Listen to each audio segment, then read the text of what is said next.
Voltando, voltando, voltando.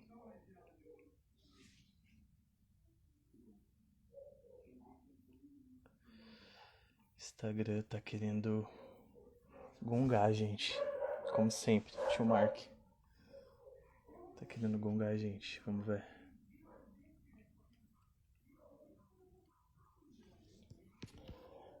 Nara, mande o convite pra mim aí pra eu ver. Pra eu aceitar aqui.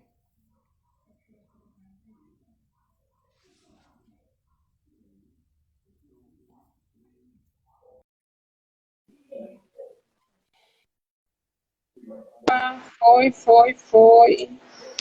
Oi, cadê Peraí, você? tô aqui, peraí. Aí, foi. Tá aqui. E será que não vai rolar? Que eu entrei aí, fechou. Eu disse, meu Deus, que é isso? Hum, cara, o Instagram é assim, né? Ele não quer polemizar assuntos. Aí ele tá travando a gente. Se ele acabar, a gente vai criar live até ad infinito. Sim, eu tô aproveitando aqui pra enviar para algumas pessoas o convite da live. Se você puder fazer o mesmo aí também, quem tá entrando também, achar que faz sentido. Tá. Boa noite também para quem tá entrando. Sejam Vai ficar bem-vindos. gravado, né? Vai, né? Vamos gravar. Eu gosto dessa parada aqui da live, porque eu posso ficar me admirando, tá ligado? Eu sou dessas pessoas que ficam conversando com os outros se admirando, sabe? Ah, Tu também, tu também é dessas, se- não?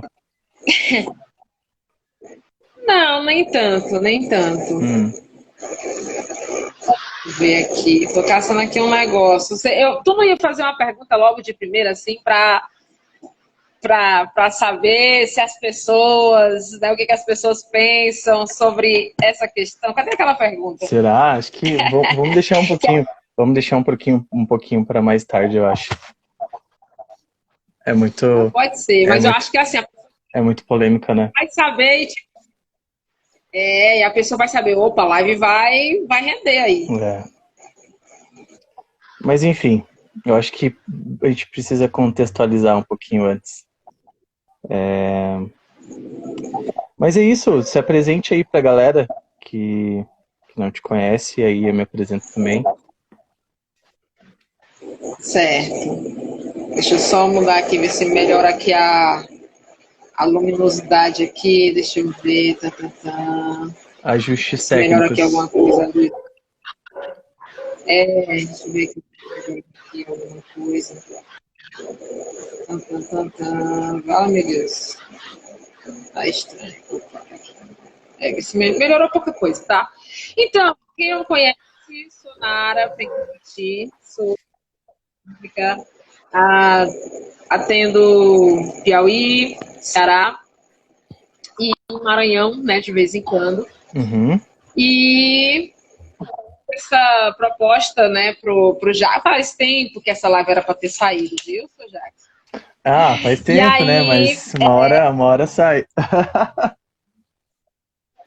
mas eu acho que ela aconteceu na hora certa, né? A gente tem uma polêmica aí recente, né, envolvendo um jogador de vôlei que se incomodou com uma figurinha, um desenho. Mas a gente pode trazer isso para a vida real, para muitas coisas, né, que tem, né? Por quantas pessoas também não se incomodam com as opções, né? Essa palavra até mandaram eu cortar também, as É, orientações sexuais das outras pessoas. As pessoas não estão cometendo nenhum crime, elas apenas estão sendo felizes, estão ali vivendo sua sexualidade de uma forma plena, saudável, e as pessoas se incomodam com isso. é até É uma legal, coisa que é até legal você tocar nesse ponto, né, de opção sexual. Justamente, se fosse isso que existisse, né, esse assunto até poderia fazer sentido, né, mas hoje em dia a gente sabe que não é isso, né? Não é uma opção ser algo. Você nasce sendo algo, né? E por vezes o meio onde você está inserido faz com que você reprima isso ou com que você não se sinta à vontade em ser quem você é, né? Isso a gente consegue perceber todos os dias em todas as nossas vivências.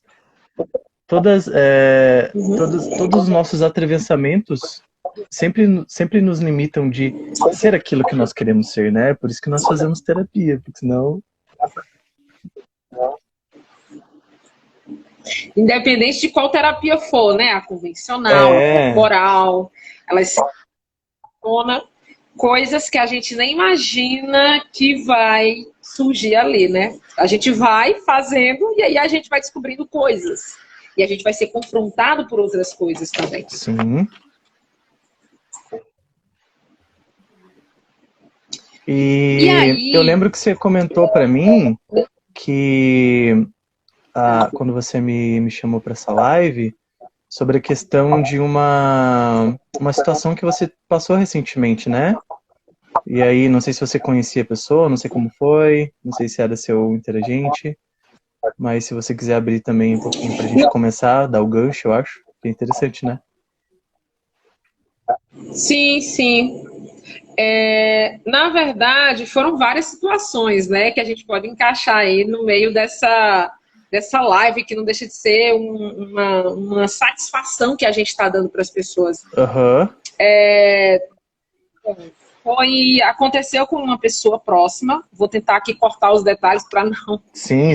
Para não trazer à tona. Ela sabe que ela está sendo... Eu falei que ia citar ela nessa live, né?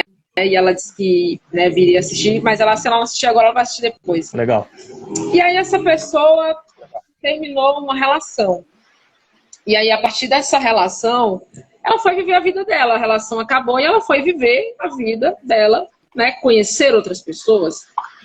E aí foi nesse conhecer outras pessoas que essas pessoas que ela acabou conhecendo, acabou expondo, né, que estava se relacionando, né, estava tendo alguma coisa com ela. Não importa se o relacionamento foi de 1 dia, 2 dias, enfim. Uhum.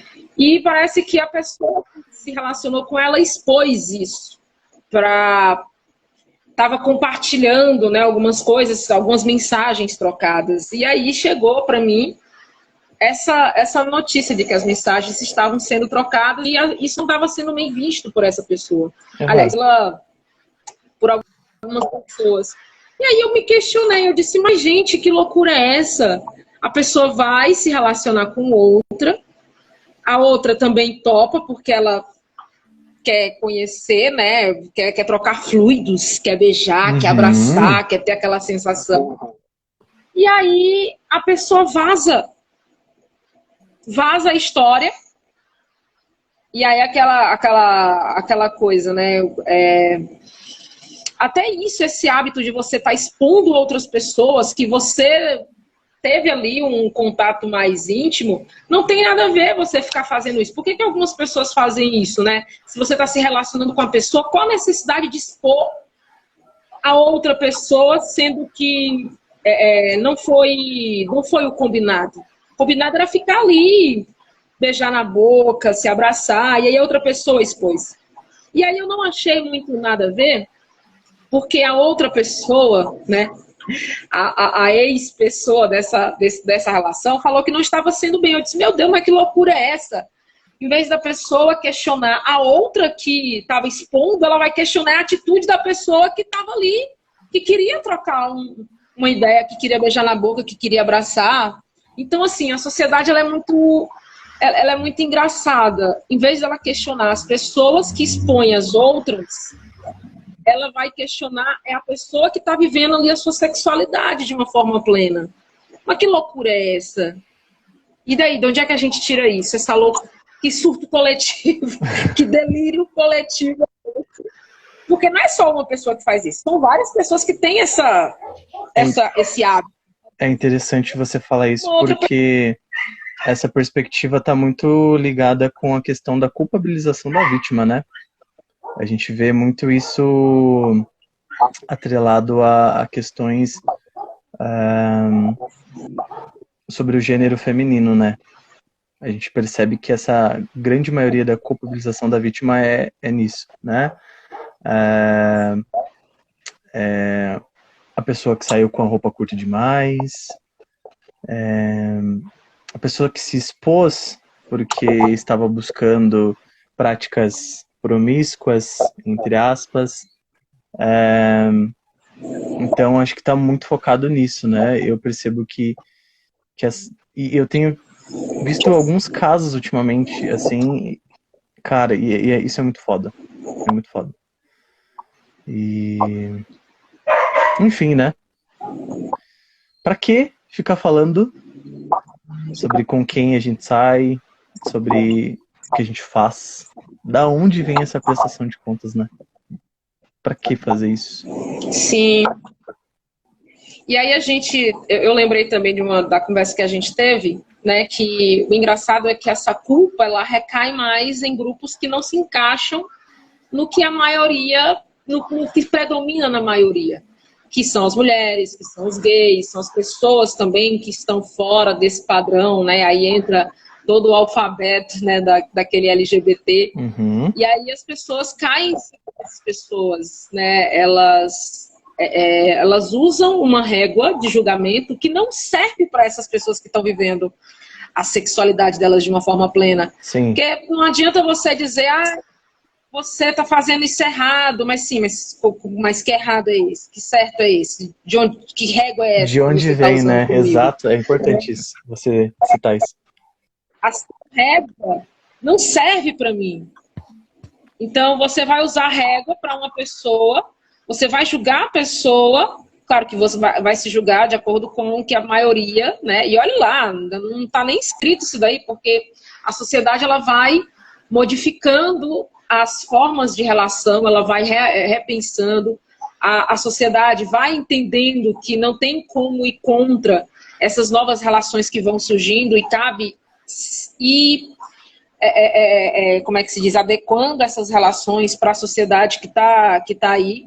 E a sociedade vai se reorganizando novamente. A sociedade é uma coisa viva. Então, se a história vai modificando os personagens, vai modificando as coisas, por que as pessoas acham que as relações vão ser sempre assim, da forma como a gente conhece? Então, eu acho que essa questão da prestação de contas, ela também vem porque existe uma parte vamos ser mais específico, né? As pessoas héteros fazem isso o tempo todo. Elas estão prestando conta, mesmo que ninguém pergunte. Elas estão lá prestando conta, sim. Né? Dizendo, olha, como eu sou macho, olha como eu peguei. Então, essa prestação de contas, né, faz com que, peraí, eu não vejo aquela pessoa com ninguém, então ela deve ser, né? Aí depois a pessoa, eu sabia que ela era. Então já começa todo ali um julgamento. E olha quando a pessoa aceita. Quando a pessoa não aceita a sexualidade do outro, como foi um vídeo triste que eu vi de 2 playboys, né, parando num ponto onde estava uma travesti. E aí deram uma rasteira na travesti. Qual o sentido de você parar? Eu vi esse vídeo. E aí você ir lá violentar uma pessoa que está ali tentando colocar alguma coisa, porque embora a gente não veja como digno certos trabalhos, às vezes são os únicos trabalhos que essas pessoas que são marginalizadas têm. Exatamente. Porque a gente não vai ver quantas pessoas trans você vê num restaurante sendo funcionário ali. Quantas pessoas trans você vê sendo vendedor de carro? Quantas pessoas trans você vê dentro de um banco? Então você começa a pensar que, tipo, se essa pessoa tivesse uma oportunidade de fazer outra coisa, muito provavelmente que ela faria. Ela não estaria ali expondo, se submetendo a doenças, se submetendo à humilhação, à violência. A violência, né? Porque a gente entra no... elas estão... E uma violência que é institucionalizada, né? Por esse sistema cis heteronormativo que as coloca nesse lugar, né? E na nossa conversa anterior à live, a, a a pergunta que a gente deve se fazer é por que que a gente acha que é tão errado o outro se expressar da forma dele, né? Então, a pergunta a se fazer é por que que isso incomoda tanto, né? Enfim, a psicologia diz que esse incômodo ou é uma identificação, né, com todos esses aspectos, e também pode ser um processo de negação em si, né, daquilo que eu vejo no outro. Então, essa questão que você falou da cisnorma, ela vem justamente para isso, né? Para num lugar de supremacia e coloca as pessoas dissidentes num lugar de marginalização, né? E aí a gente vê isso acontecendo aí, né? E fora que essa é uma questão também extremamente política, né? Sexualidade, Sim. política e gênero andam lado a lado. Então, a gente vê o caso do jogador lá, né? De vôlei. Ele se incomodou com um personagem de um desenho, cara. Tipo, olha de onde vem isso, né? Tão cristalizado que isso tá que a pessoa se incomoda com um personagem de um desenho. E aí, quando a gente fala disso, a gente vê que a heterossexualidade como norma, ela vê tudo que é diferente dela como se fosse algo não natural, né? Quando, na verdade, tudo é natural, né? Enfim. Sim, e detalhe que ele compartilhou o Superman beijando a Mulher Maravilha, eu acho. E a Mulher Maravilha, o criador dele, ele vivia com duas mulheres, que eram as mulheres que inspiraram ele a fazer a Mulher Maravilha. Então, eu disse, pô, o cara pegou um desenho, um outro desenho, para representar que estava beijando a boca do Superman, sendo que a própria construção do criador em cima da Mulher Maravilha contestou, na época, a sociedade, porque era ele vivendo com duas mulheres. E quando ele morreu, as duas mulheres foram viver juntas. Olha, e aí eu disse, cara, o cara não sabe nada da história, da criação dos personagens, porque quem mexe com esse tipo de coisa já desconstruiu, tá aí para desconstruir, né? Aí aqui tem um comentário, né? Uhum. O chefe, o sonho dele é ter filhos, e colegas comentaram que ele é gay, pois se fosse hétero, faria um filho pelas vias normais. Olha os pensamentos, né? E quantos héteros também não abandonam os filhos? Pois E aí é. a gente vê os que não se encaixam no padrão, querendo adotar filhos, e aí as pessoas já questionam, olha, que vai se induzir, como é que pode, tá errado, não pode adotar. Mas quantos héteros não abandonam os filhos por vários motivos, né? Porque não Exatamente. querem assumir, ou porque não tem condições de criar e como é que se diz? Dão esses filhos para outras pessoas que têm condição. Então a pessoa vai olhar para a sexualidade quando deveria se questionar o amor que essas crianças, né, poderiam receber. Tem uma pessoa ali que está disposta a dar afeto. E a pessoa vai questionar a sexualidade, o fazer, se é o filho biológico ou não. Ai, que loucura, pelo amor de Deus. Então. Olha, que nem o Caio, né? Caio falou, 100% das crianças adotadas foram abandonadas por casais héteros. É isso. É isso que eu ia falar. O Caio se E antecipou. Obrigado, Caio, por antecipar a informação aí.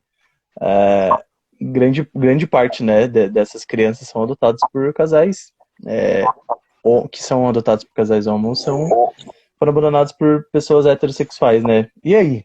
Como a gente contesta essa informação, né? Se há como contestar isso.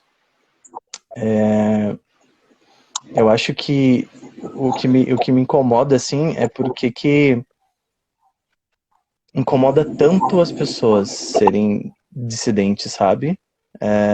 E aí, pra mim, quando eu penso nisso, é porque eu percebo que as pessoas não querem perder os seus lugares de privilégio, né?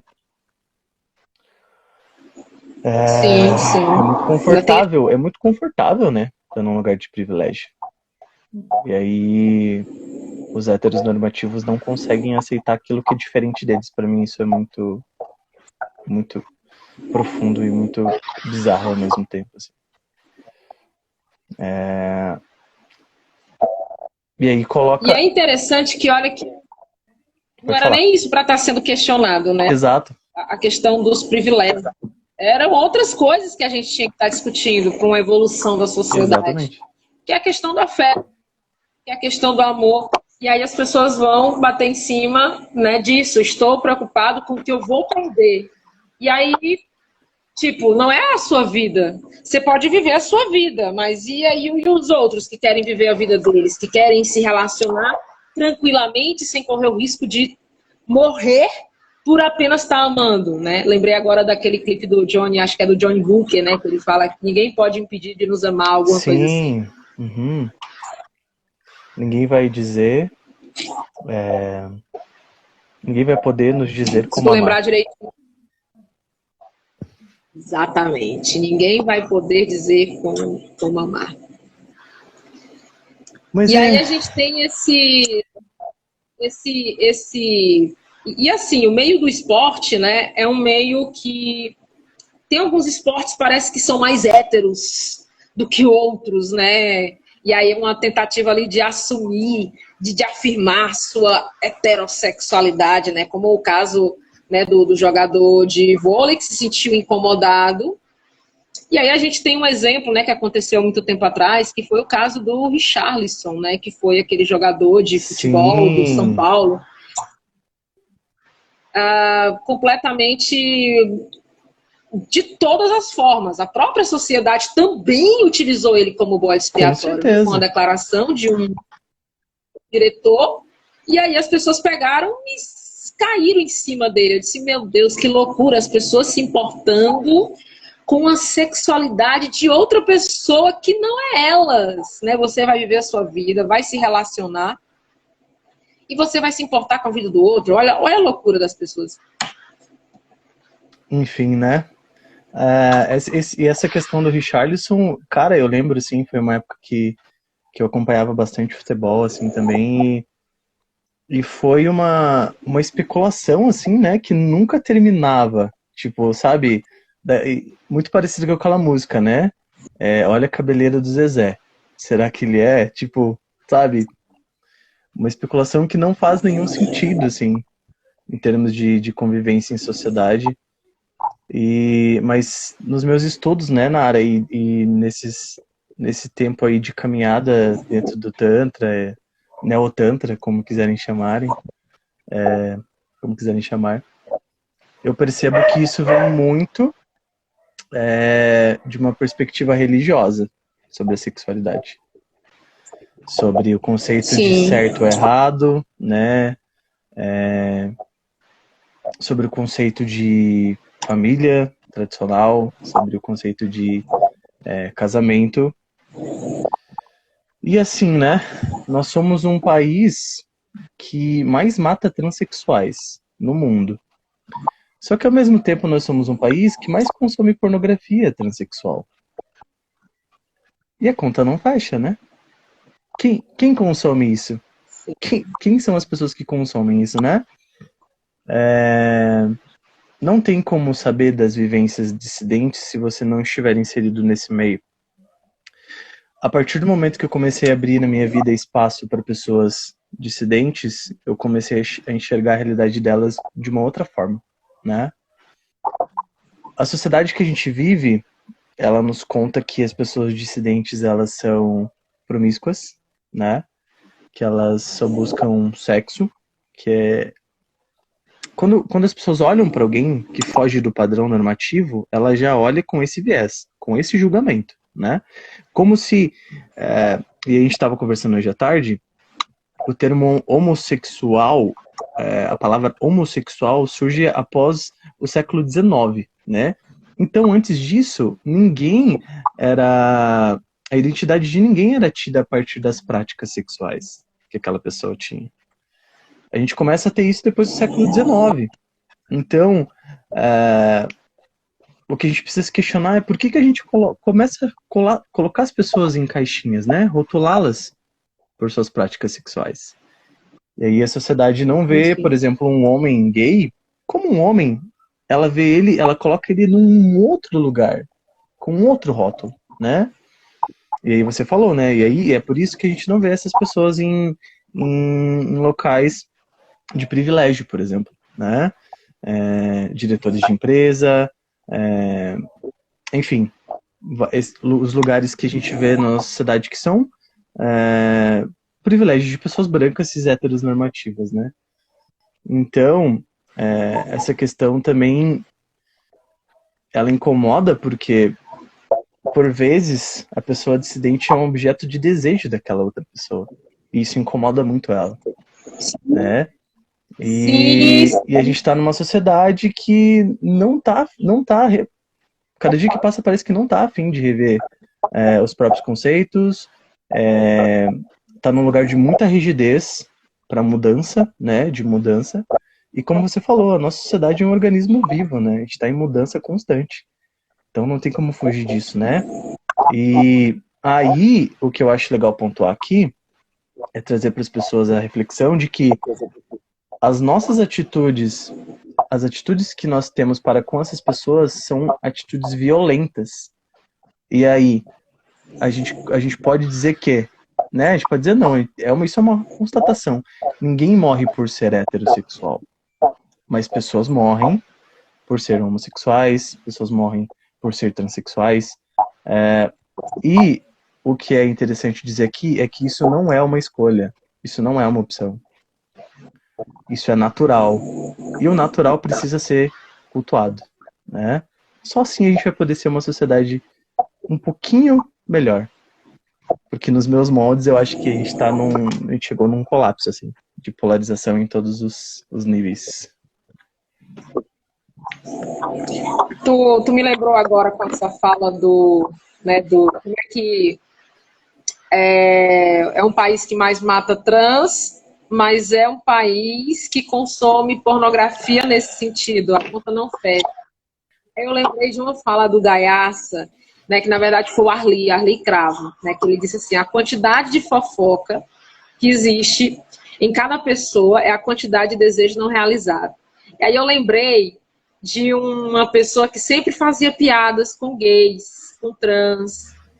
E um dia essa pessoa estava pedindo o telefone de um para ter, enfim, conversar, sei lá o que ia surgir dali. Aí eu achei engraçado, né? A pessoa faz a piada como uma tentativa de afirmar sua sexualidade. Eu vou fazer a piada porque eu não me permito considerar a possibilidade de que eu sinto atração por uma pessoa que é diferente da norma que eu aceito.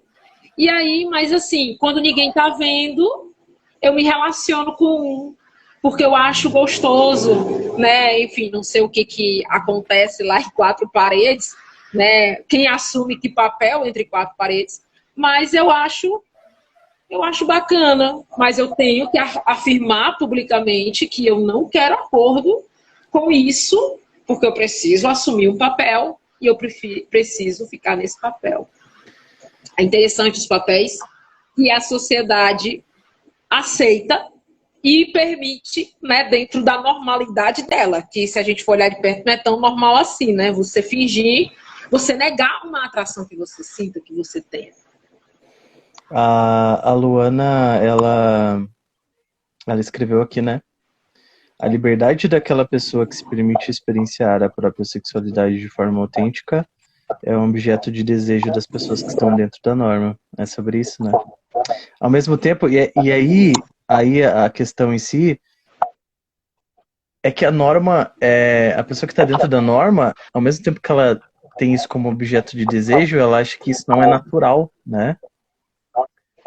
E a gente está num mundo onde é cada vez mais necessário coragem para ser livre, né? Eu te falei sobre essa frase da Yara Ramírez. Ela fala que para você ser livre é necessário você ter coragem, né? Porque ao passo que você se identifica como uma pessoa dissidente, você está indo contra a norma. Então, é uma coisa que não vai ser tão fácil assim. Não tem como romantizar isso, né? Falando também dos papéis sociais aqui, a gente percebe, né? objetificações, né, dentro desse campo. E, enfim, passar por esse campo não é tão fácil quanto as pessoas acham, né? Tudo é desafiador dentro desse processo. Eu acho que nesse quesito que a gente está conversando aqui, mais especificamente de orientação sexual, sobre os nossos desejos, sobre aquilo que a gente tem como vontades, né? Inerente ao que somos, a gente deveria se aprofundar, né, nas terapias que estão disponíveis pra gente, para que a gente conseguisse elaborar isso, né, de uma forma que fosse saudável, sadia. A gente sabe, né, que a terapêutica tântrica é um caminho incrível para essa descoberta. Eu sei de N casos, por exemplo, um que me marcou bastante, foi de um terapeuta tântrico que eu conversei, e ele atendeu um rapaz, e esse rapaz, ele até então se identificava como heterossexual, né, até chegar a ele, e ele era noivo na época. E aí ele foi fazer massagem com um terapeuta homem, né? E o que aconteceu, Nara? Depois da primeira sessão, esse rapaz terminou o noivado e se assumiu gay. E aí? Mas, gente... E aí? Entendeu? E eu tava falando, a gente tava conversando também sobre esses processos, né? Hoje em dia, os estudos, eles se baseiam em conceitos de genética, sociocultural. Então, a gente percebe também pessoas que, quando tem uma possibilidade de liberdade, conseguem explorar mais o campo da sexualidade, né? Recentemente fiquei sabendo de uma pessoa que, após fazer um intercâmbio, né, essa pessoa se permitiu sentir, né? Se permitiu estar em outro lugar. E aí também se descobriu gay. E aí?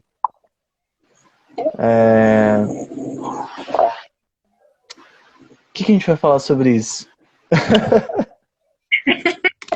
Não tem, Olha, não é algo que dá para se explicar, entende? E também ninguém tá falando aqui que é para você sair aí transando com todo mundo que você quer transar, não é sobre isso. A gente tá falando Pelo amor aqui, de Deus.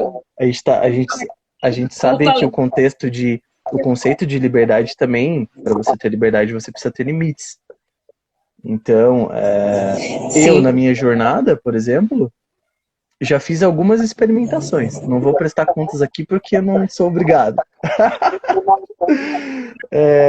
Mas se eu posso dizer uma coisa, é que o Tantra me trouxe um processo de libertação sexual, de muita lavagem de conceitos judaico-cristãos, né, que estavam enraizados. Ainda tem alguns, percebo, porque não é do dia para a noite que essas coisas se alteram. É um processo, né, e como todo processo também leva tempo. Mas o Tantra, para mim, essa ressignificação dos papéis sociais é uma coisa muito importante que ele traz, assim. Então, acho que é um dos maiores benefícios que o Tantra pode trazer para uma pessoa, né?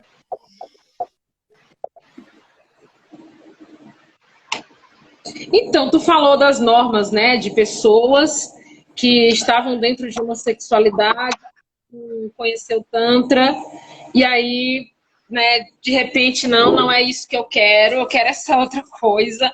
E aí a gente está o tempo todo sendo confrontado com essas normas. As pessoas acham que, por a gente ser terapeuta, elas acham que está tudo muito bem resolvido, mas a gente está o tempo caindo no abismo.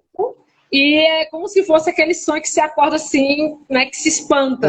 E aí a gente está sempre, o tempo confrontado com essas normas. Total. Eu ia dizer uma coisa, mas eu esqueci aqui, ó. Vamos ver se tu fala aí, eu lembro. Deixa eu comentar uma coisinha aqui. A Lua falou sobre o estudo de Kinsey, né? Que existe uma escala, não sei se você já viu essa escala de Kinsey, que é a escala da bissexualidade. É muito interessante ler isso. Tá? Essa é uma opinião minha, pessoal, baseada em nada, só nos meus próprios achismos. Para mim, toda pessoa é bissexual. Pra mim, tá? Pro Jackson Dias. Pro Jackson Dias. Mas essa escala... Até que se prove. Essa escala... Mude minha opinião. Sabe aquele quadro Mude minha opinião? Essa escala, ela mostra bem específico, assim, onde você está nessa escala da bissexualidade. Em relação ao tempo, à idade. É muito interessante também ver essa escala da bissexualidade. Então, né, falando aí agora, eu lembrei o que ia falar. A gente está sendo o tempo todo confrontado com as normas. Onde é que eu ia imaginar que eu, assistindo um show de comédia, iria me apaixonar? Olha a loucura! Me apaixonei pelo comediante vestido lá, travestido. Aí eu disse, meu Deus, eu sou o que agora? Uhum. Eu sou o quê? Então, assim, a gente é surpreendido por essas quebras das normas, porque a gente nasce e cresce dentro de um padrão. Eu tenho que me relacionar com uma pessoa assim, me relacionar com um homem. Aí eu cresço, conheço Tantra, e aí eu vou um dia num show de comédia, me encanto pela forma do comediante falar, a forma como ele brinca, e eu disse, meu Deus, eu acho que eu estou apaixonada. Sim. Me apaixonei pelo comediante. Então, quebrou-se uma norma. E aí, ele é um homem que se veste mulher. Qual é o padrão que eu me encaixo? Pois é, né? Que aí você... Né, dentro lá do binarismo, eu disse, meu Deus, agora eu vou dizer por aí que eu sou não binária também.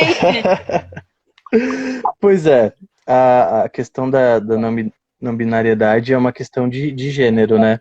Então, são pessoas que não se identificam nem com o gênero masculino nem com o feminino, ou transitam entre eles. Hoje em dia, os meus estudos pessoais me levam a acreditar que eu seja uma pessoa não binária, né? Eu ainda estou elaborando isso com muita terapia, com muito mergulho interno, mas já me considero uma pessoa bissexual. Já beijei algumas pessoas do mesmo sexo e, para mim, quando eu ouço pessoas falando sobre sexualidade, e o Gaiarsa também, eu concordo muito com ele quando ele fala isso nesse livro aqui, ó, que eu acho que todo mundo deveria ler, Sexo, Reich e Eu. Ele fala que ninguém deveria opinar sobre sexualidade, ninguém deveria opinar sobre sexualidade se não fala sobre a sua própria experiência ou sua própria inexperiência. Ou seja, enfim, mas isso que você falou, Nara, eu acho que só cabe a você, né, se questionar quem eu sou, né? Ou será que eu sou uma coisa diferente porque eu me questionei em relação a um desejo que eu tive a alguma outra pessoa? É justamente sobre isso que essa live fala. Por que a gente precisa prestar contas disso, né? Então, há um limite também interno dentro da gente. A gente não precisa também ficar falando para as pessoas tudo o que a gente faz. Isso que você falou, né? Da prestação de contas, ela tá muito, muito conectada com o homem heterossexual, né? Que é o comedor, que ele fala que ele come todas, que ele é o fodão, que ele é o pirocudo, né? Sim. Mas uma das coisas que a gente mais percebe dentro da terapêutica tântrica, né, que sou uma pessoa que atendo em maioria mulheres cis, heterossexuais, é que essas mulheres não estão satisfeitas em seus casamentos. E aí? A conta não fecha de novo. Você entende? Porque de um lado a gente tem um homem heterossexual, um homem hétero cis normativo, falando que ele é foda, que ele come todas e que ele faz todas gozarem. E do outro lado nós temos mulheres cis, heterossexuais, que nunca tiveram um orgasmo. E aí? E aí?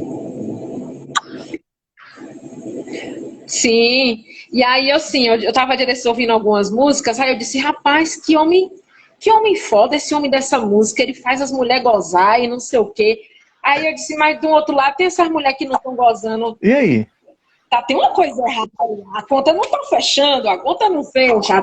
Tem alguma coisa aí que tá errada, né? Ou seja lá, se é o ego desse homem que acha que está sendo sensacional, que quebra a cama, que senta, enfim. E a mulher que talvez não tá assim, ele não tá percebendo que aquela mulher não tá tendo prazer ali naquele momento. Então, é um momento de olha, gente, vamos olhar, alguém aqui não tá prestando atenção direito. Tem uma coisa, né? Se tem uma pessoa que não está satisfeita, né, e tem outro que está prestando conta, dizendo que é o garanhão, que é o sensacional, alguma coisa, né? Porque, né, a gente está perdendo tempo prestando contas e a relação onde é que não está? Onde é que está aquilo que sustenta a relação? Que é o afeto, que é o amor. Exatamente. A gente está perdendo alguma coisa com isso daí. A dissonância disso tudo que eu percebo dentro dessas relações, né, cisnormativas, o ponto principal dela é a comunicação, que ela é quase inexistente, né? Porque, na verdade, ela é uma comunicação cheia de ruídos, né? Então, antes de entrar nas práticas do Tantra, cara, tipo, putz, eu poderia ficar aqui horas e horas falando pra você quais fichas foram caindo, né? Nessas questões, nesses aspectos. Mas a maior delas, Nara, foi a questão de que eu não sentia nada quando eu fazia sexo com uma mulher. Não sentia nada. E isso a pessoa vai tendo entendimento quando ela começa a linkar os pontos, né? Eu fui uma pessoa, por exemplo, que sempre teve muito contato com a pornografia, né? E aqui, quando eu falo de pornografia, não é num lugar de demonização de nada. Eu não estou demonizando e nem olhando ela por um viés de religião, tá? Não é um viés religioso, é um viés de experiência minha como pessoa. Quando a gente começa a atravessar essa questão da pornografia e estudar o que ela traz, né, de malefícios pra gente, especificamente para um homem que consome muita pornografia e consome deitado, ou sempre está sentado com o seu corpo anestesiado, o que a gente percebe? Que ele não sente nada do pescoço para baixo.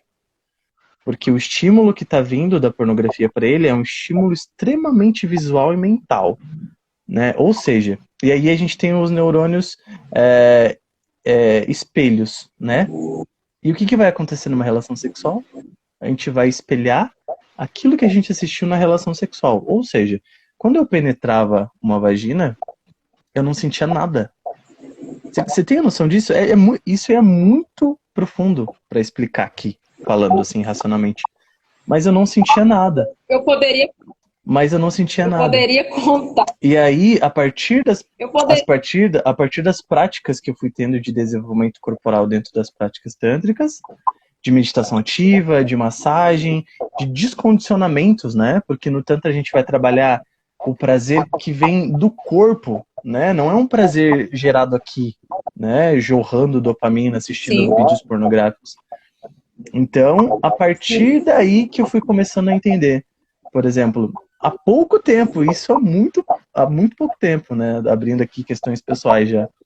Eu entendi que eu tinha uma ejaculação retardada. Cara, quando eu compreendi isso, tipo, o Jackson foi para um outro abismo. Então, cara, esses atravessamentos são importantes, assim, para que a gente consiga entender aquilo que a gente sente realmente, né? E conseguir linkar os pontos. Mas é isso, acho que, sei lá, fugi um pouco, viajei aqui, mas é isso. Não, acho que é importante, sabe, falar sobre esses atravessamentos, porque quando a gente vai entendendo, conhecendo o corpo, a gente vai vendo que a gente merece mais. Sim. Vai vendo que, tipo, nossa, por que eu vou me relacionar com aquele cara que mal conversa comigo? Tipo, você vai conhecer outras pessoas. Eu acho que aí, nesse universo de conhecer outras pessoas, é que pode vir a surgir essa quebra, né? A gente já é dissidente por estar envolvido com a terapia tântrica. Total. E quando a gente porque a gente é marginalizado, né?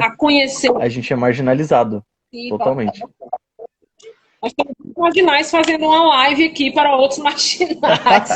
É isso, é sobre isso. É montar realmente uma rede de apoio, né? Esse mundo do Tantra, a gente percebe. A gente é marginalizado real por... olha só a loucura, né? Eu falei isso numa live, quando eu tava fazendo uma live com a Juju Veloso.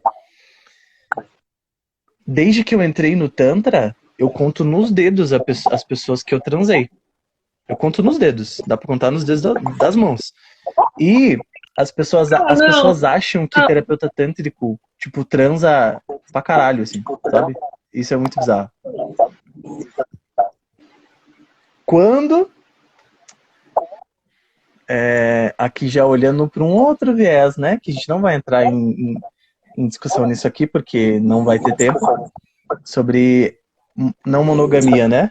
Os monogâmicos, eles acham que os não monogâmicos transam, tipo, pra caralho. Somos promíscuos, somos não monogâmicos por conta que queremos transar com várias pessoas.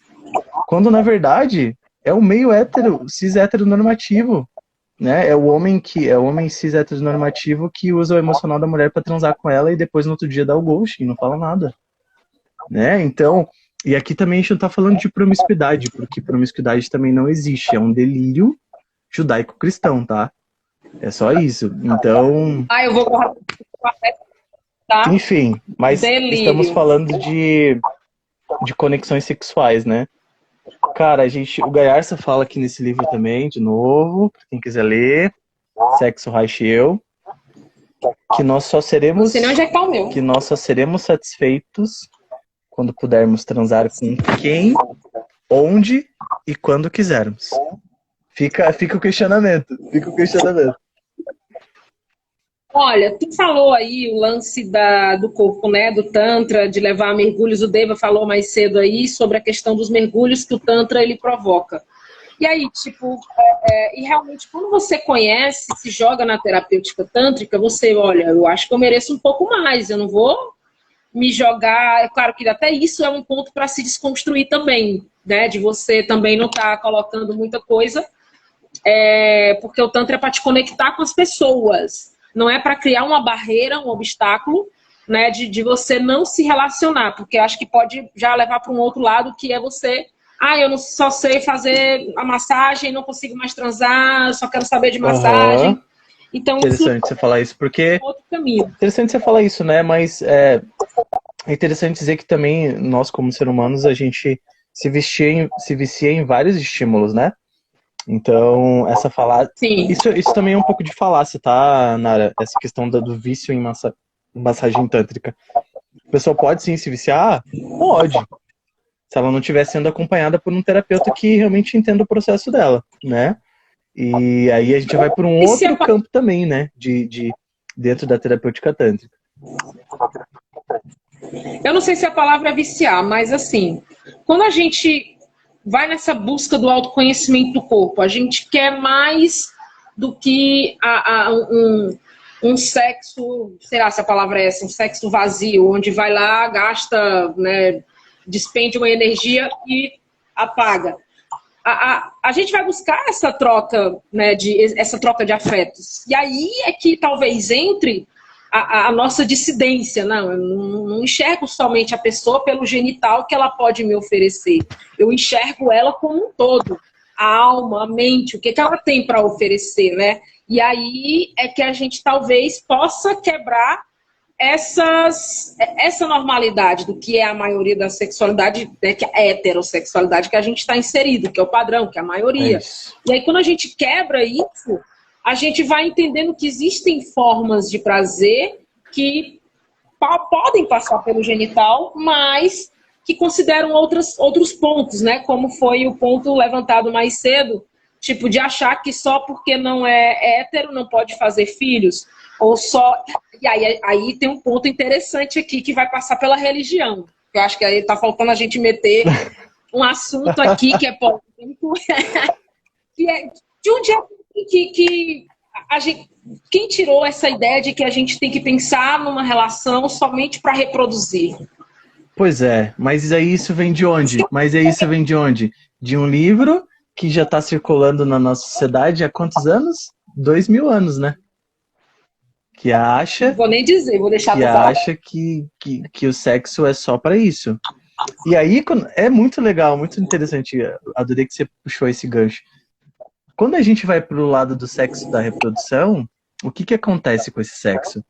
Esse sexo, ele é violento, ele é rápido, ele é uma copulação, né? A gente sabe que os mamíferos que utilizam o sexo para... Nós somos mamíferos, então como a gente utiliza o sexo também para a reprodução, a gente sabe que isso vai acontecer de uma maneira muito rápida, né? E quando a gente começa a perceber e a estudar sobre outros aspectos do sexo, né? E de que a gente pode sim buscar prazer dentro disso, essa falácia começa a ser, né? Descriptografada, vamos dizer assim. Hoje, a gente já sabe que o nosso corpo não tem limite de prazer. Não existe um limite físico para prazer, né? A gente estava falando sobre isso mais cedo, sobre orgasmo e tal. Então, cara, dentro desse aspecto de prestação de contas e de todas as outras coisas que a gente já falou, o que a gente deveria ser é ser livre para poder sentir prazer do jeito que a gente quer. Independentemente de orientação, gênero. Porque no fim das contas isso não importa. Isso não importa, né? Mas a gente tá em passos largos, né? Em passos muito... hoje eu te perguntei, né? Sobre a questão de se uma mulher cis, hétero, se apaixonasse por um homem gay, o que aconteceria? Eita, não vou nem responder essa pergunta, deixa quieto. E se os dois, e se existisse um amor, um interesse mútuo entre os dois, né? A gente não tá falando aqui de amor romântico também. Se tivesse um interesse mútuo entre os dois, por que essa relação não poderia se concretizar? Né? E aí, quando a gente começa a investigar, a gente começa a perceber que as nossas práticas sexuais, elas, nessa sociedade que a gente vive, normativa, que cultua a heteronormatividade, ela serve para nos encaixar em identidades. Mas, o que eu queria deixar aqui para as pessoas que estão assistindo a gente, é que nós somos seres muito, muito singulares e muito complexos. Então, eu queria dizer que a tua prática sexual não te define como identidade. Então, é isso. Acho que é isso da minha parte. Eu vou sair dessa live afirmando que eu sou não binária. Sou uma mulher não binária. Porque eu já falei aqui que eu já me apaixonei por um homem travestido de mulher. Tu acabou de falar, por exemplo, que eu também acho que já posso dizer que eu já me apaixonei por um homem gay. E onde é que fica nisso tudo, né? Será que é possível ou não? Se a gente olha para um lado que não é somente sexual, mas tipo do afeto, de você ter se encantado com a forma da pessoa falar, a forma da pessoa pensar, a conversa, você já quebra muita coisa que, tipo, choca a sociedade. Né? Olha ali aquela pessoa andando com aquela pessoa muito estranha, mas ele não era gay, né? Ou não era. Aí eu vou me jogar, porque eu citei, eu não pedi autorização para a pessoa, mas eu falei isso para ela diretamente. Aí eu disse, mulher, uma coisa, tu não era isso e agora tu é isso? Aí ela disse assim para mim, mulher, a sexualidade, eu já tô encarando a sexualidade como fluida. Sim. Então eu tô aqui, aí já estive aqui e agora estou aqui. Então, quando a gente encara a coisa como fluida, talvez é menos... acho que a gente tem menos impacto nas normas que a gente já traz também aqui na cabeça, né? Porque a gente nasce... Eu nasci hétero. Eu não sei o que vai ser até o final dessa live, né? Porque eu já me declarei não binária aqui na metade da live, então eu não sei o que vai acontecer até o final. Mas então, Nara, isso é interessante, né? Porque os estudos atuais, eles seguem essa linha de pensamento, né? Que a sexualidade é fluida. E realmente, cara, eu acredito muito nessa hipótese, assim, sabe? E aí a gente percebe que realmente toda essa estrutura é que fixa o que as pessoas são, né? Ou devem fazer da sua vida.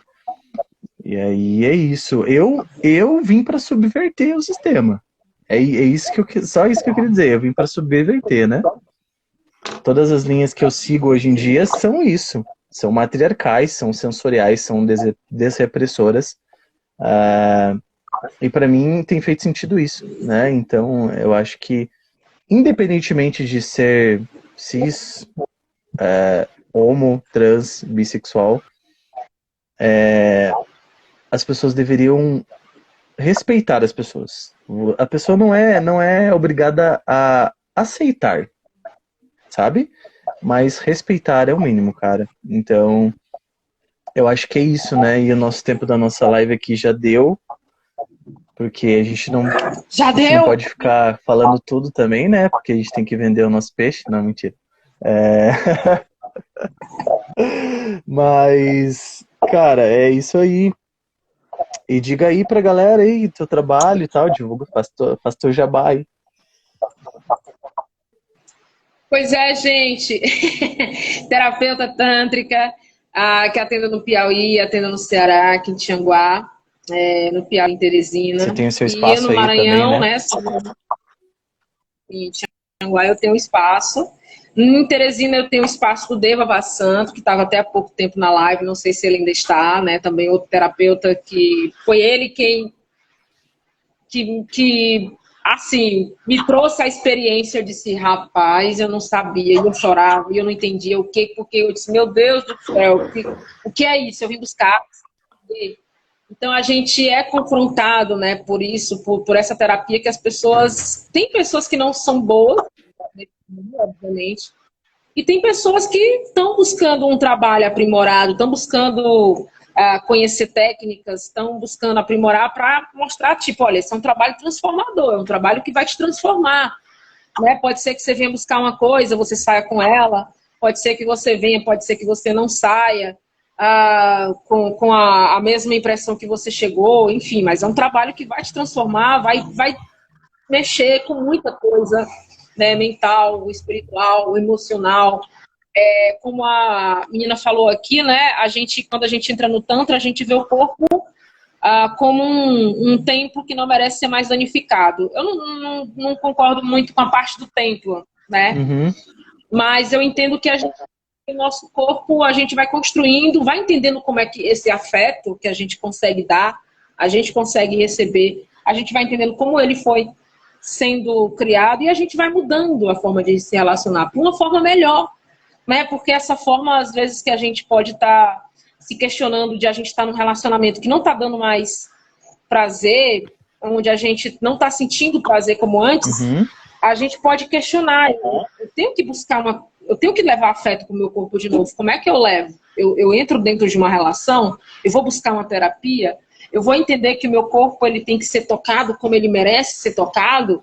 Então a gente vai questionando algumas coisas e a gente vai entendendo que as relações elas são muito mais que genitais. Sim, com certeza. Realmente, eu acho que o grande ponto do Tantra, apesar de toda a pedra que jogam na Geni, né, que é o Tantra, dos terapeutas tântricos,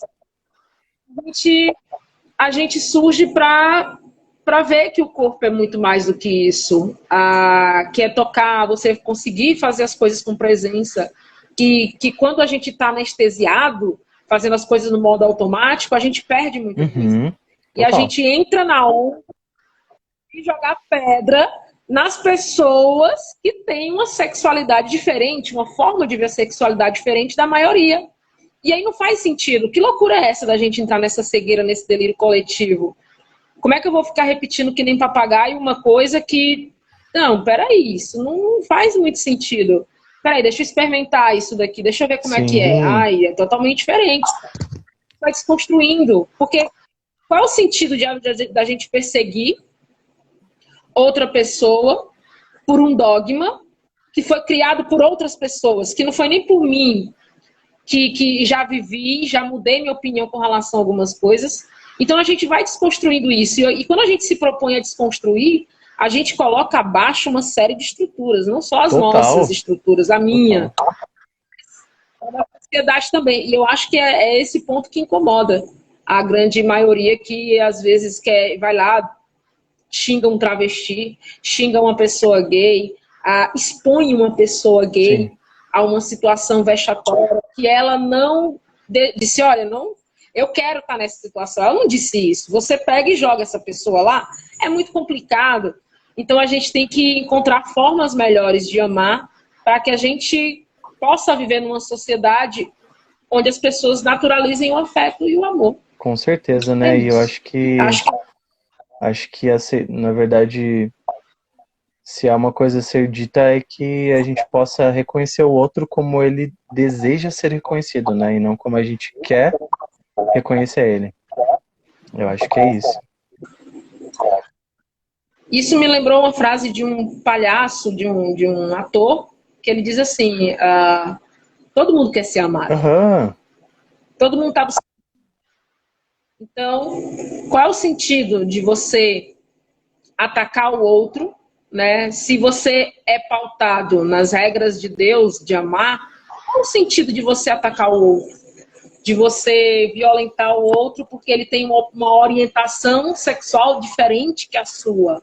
Deus não disse para amar, você está fazendo... Eu acho que você está fazendo o contrário. Não seria bom você rever os seus valores aí? Que amor é esse? É isso. Deus me livre desse teu amor aí. Esse teu amor aí não dá pra mim, não. Amor é um amor... É que na verdade é um amor condicionado, né?